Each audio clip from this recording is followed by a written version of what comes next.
Guys, jom kita lihat market dalam skala besar. Let's go guys. Guys, sebelum tu just to update kita sekarang kalau anda lihat Bitcoin sekarang dah bermain di atas paras all time high baru lah. So harga yang anda lihat sekarang ni adalah harga all time high.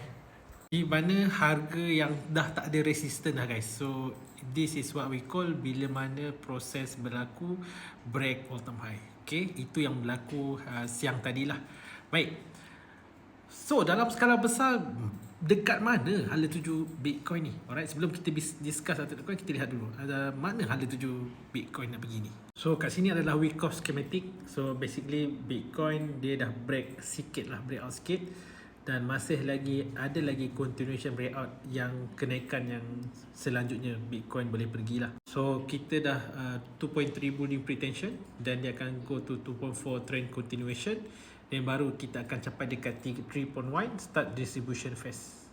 Dari segi economically korang macam mana yang cikgu selalu beritahu, liquidity dalam market memang banyak, alright, money flow dalam market memang banyak, dan perjalanan Bitcoin masih jauh lagi sebab sekarang ni baru bulan 5, ada lagi bulan 6, bulan 7, bulan 8, bulan 9, bulan 10, bulan 11, bulan 12, alright, a lot of journey. Dan dalam masa satu bulan ni what happen? So kalau korang lihat asset under management spot ETF dah 20% kenaikan alright, daripada April ke sekarang dah ada 20% kenaikan accumulation. Itu bagaimana hala tuju Bitcoin dalam masa terdekat dan bagaimana hala tuju alternate coin in the short term. Alright, korang boleh join live cikgu pada esok malam 9.30 malam dalam live Telegram. So nak join Telegram cikgu, klik link kat bio guys. Okay, jumpa anda esok malam.